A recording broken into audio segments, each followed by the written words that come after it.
In 2013, the world was introduced to The Conjuring, and moviegoers were brought into the world of Ed and Lorraine Warren, played by Patrick Wilson and Vera Farmiga. The expanding universe has spawned 9 movies and soon a television show. Although the Perron family and what is now known as the Conjuring house was the central focus of the debut film, moviegoers were treated to a story within a story, where, for many, for the first time, they were introduced to Annabelle the doll. An instant horror icon for new fans and old, Annabelle went on to spawn 3 movies and is put on a pedestal with the likes of Jason and Freddy Krueger. The Annabelle movies go on to tell a scary story of satanic worship, demonic possession, and a doll capable of murder. Did the movies get it right? What's the real story behind the haunted doll that for nearly 50 years has been locked behind glass in the Warren Occult Museum?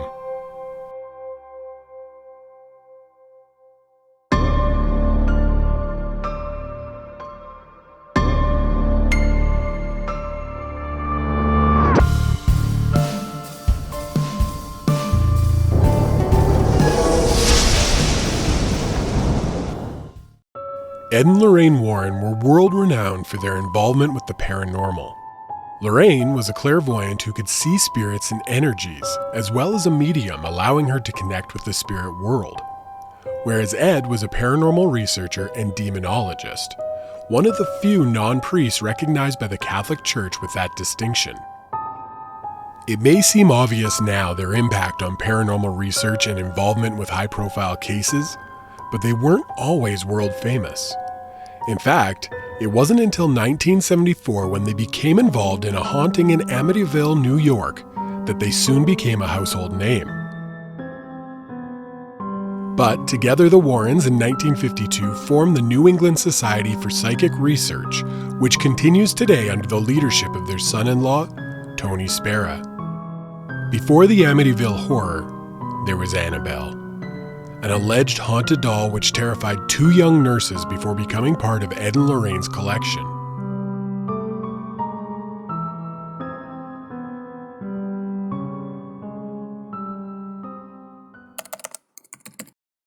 The story starts more than a year before the Warrens' involvement, in 1970 Connecticut. For her birthday, Deirdre Bernard, often referred to as Donna, received the Raggedy Ann doll from her mother. Even at the age of 28, Donna's mother felt the gift would be a fun decoration for the apartment, where she and her roommate Laura Clifton lived.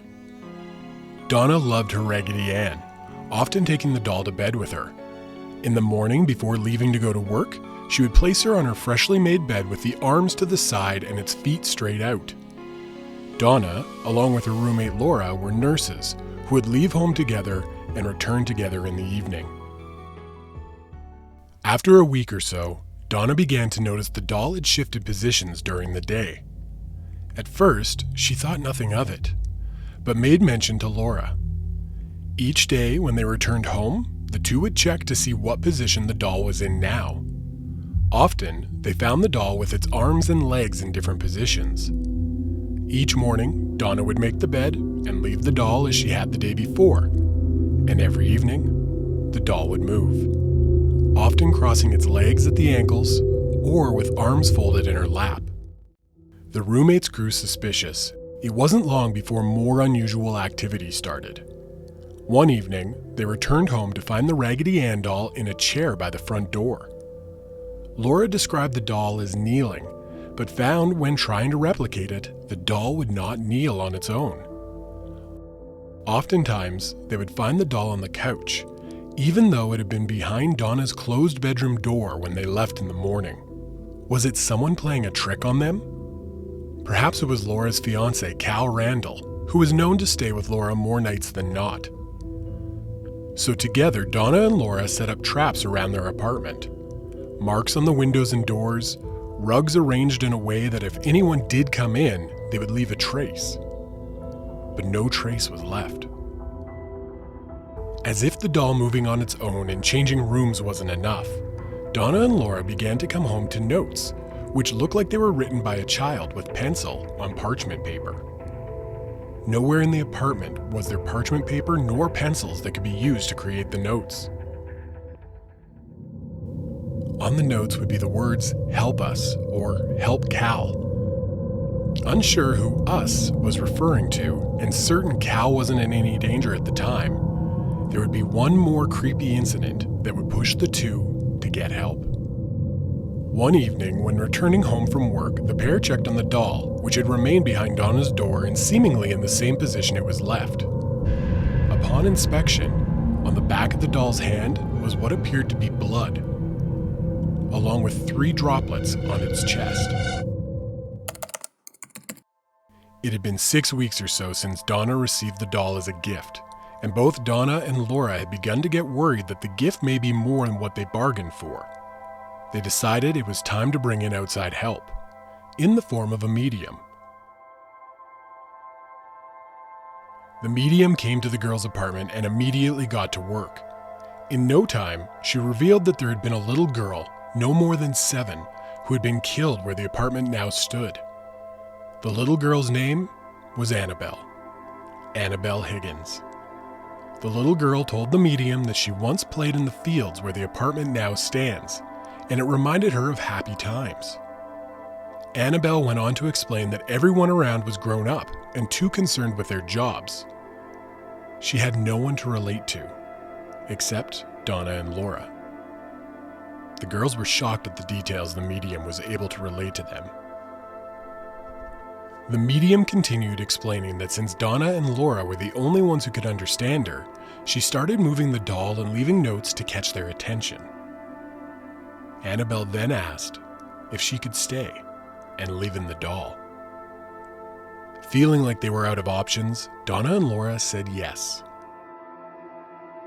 For a year, Donna and Laura lived with what they thought was a little girl. They dealt with things moving, an unusual happenstance, but it was all innocent enough though. That was until Laura's fiancé Cal was attacked.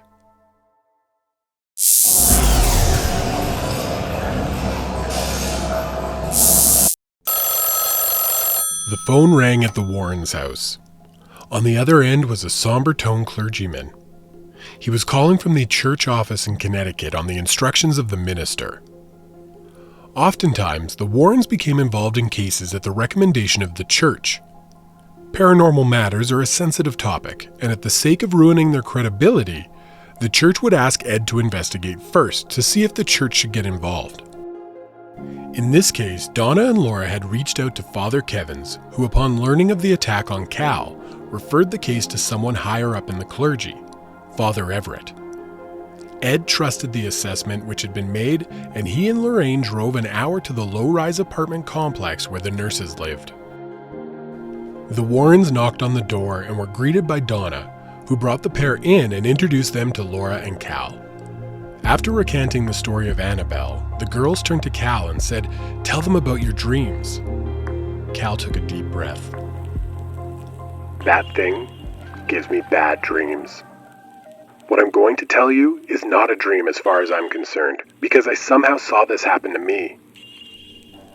Cal went on to explain to Ed that he was awoken from a deep sleep at his home. He saw himself wake up and knew something was wrong.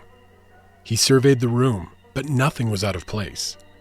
But when he looked down at his feet, he saw Annabelle.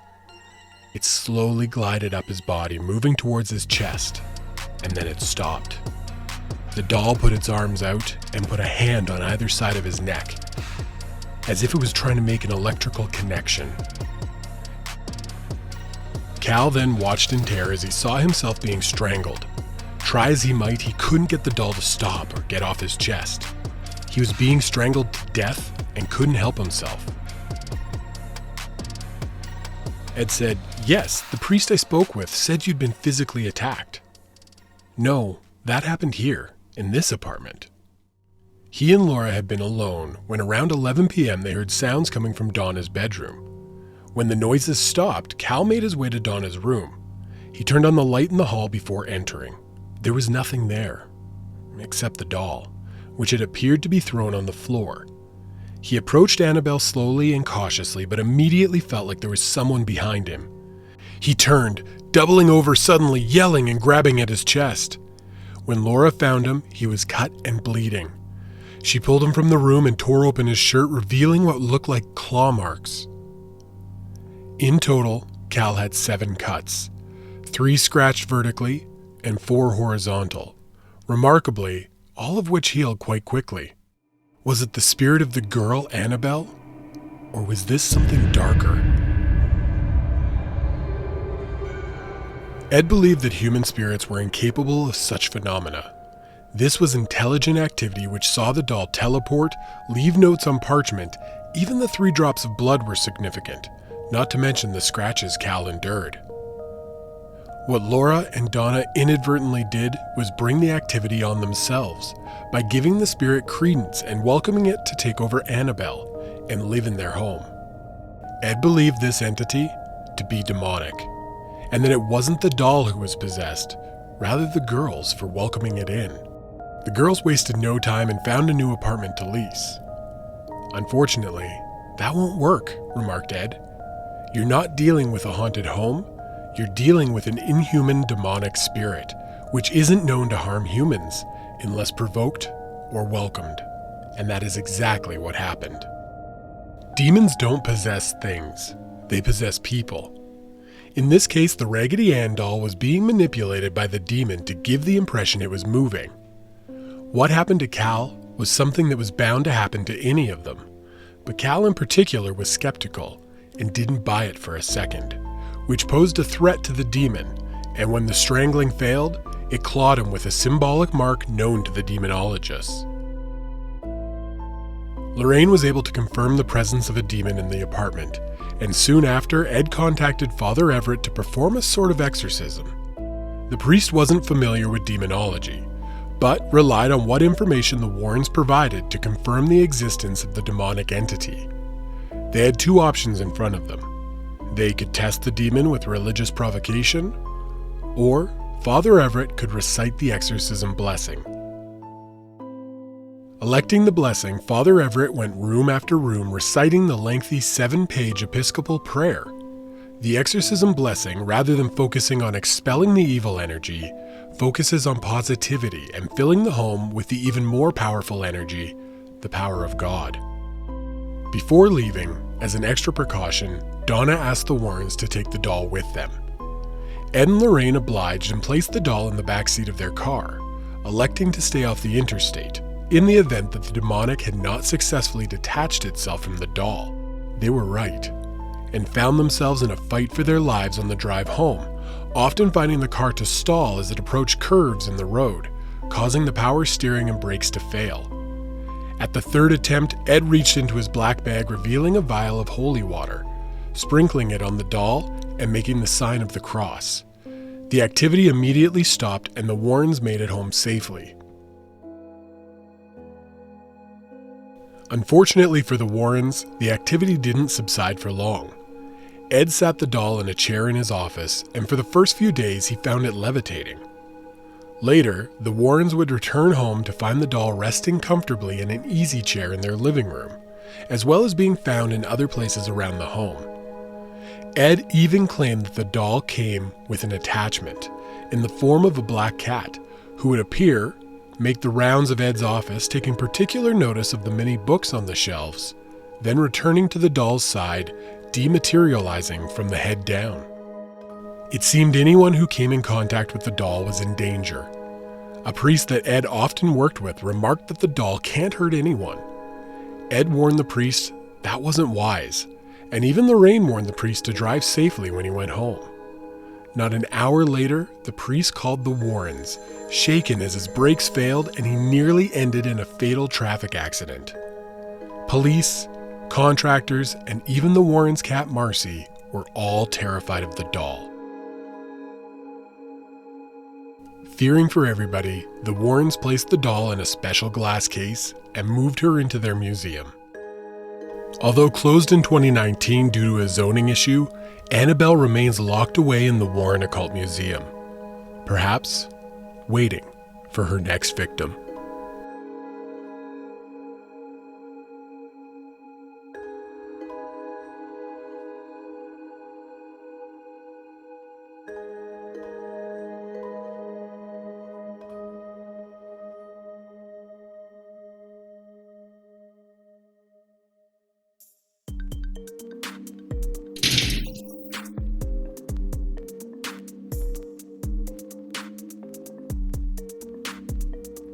Simply put, Hollywood didn't feel that the friendly-faced Raggedy Ann doll was scary enough, and instead elected to have the porcelain doll, which fans know today.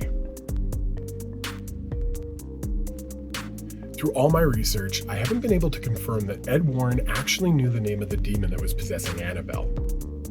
In the movies, they went with the demon Malthus, who, in reality, kind of unremarkable, especially compared to his demonic friends. Malthus is most known for being the ruler of construction and would build fortified buildings of war, fill them with artillery and weapons. In demonology, knowing the name of the demon actually gives you power over it. So had Ed Warren known the name of the demon that was possessing Annabelle, he probably would have been able to drive it out easier. In short, yes. The church would need irrefutable evidence before even considering it.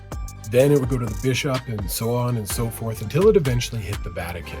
And if the Vatican approved it, the priest who was conducting the exorcism would need to go into 3 days of solitude, where they're going to pray and fast in preparation for the exorcism. In the case of Father Everett, he was conducting an exorcism blessing, which is different than a full-on exorcism, as you don't need the approvals and you don't need to do the same preparation. Ed Warren has gone on record saying that there was a group visiting his museum years ago. He was conducting a tour, and when he finally got to Annabelle, a young man and his girlfriend started to mock the doll and tap on the glass. After multiple warnings, Ed eventually had to remove the pair from his museum. They hopped on the motorcycle with the girlfriend on the back and took off. Not long after, the man collided with a tree, instantly dying and sending his girlfriend to emergency. His girlfriend was later interviewed saying that right before the crash, they were actually laughing about the interaction with Annabelle. In this particular case, the nurses welcomed the demonic energy in and let it live in the doll, which it used as a conduit. Following the exorcism blessing by Father Everett, he successfully cleansed the home and the girls of the demonic possession. However, it stuck with the doll and went with the Warrens back to their home. Obviously, it continued to cause havoc in the house and be a threat to anybody who came near it. So the Warrens decided to lock Annabelle up in a glass case and store her in the museum where she still sits today. Now, whether the demonic energy is locked in there with Annabelle, or if it's really just a Raggedy Ann doll behind glass, I'll leave that up to your interpretation.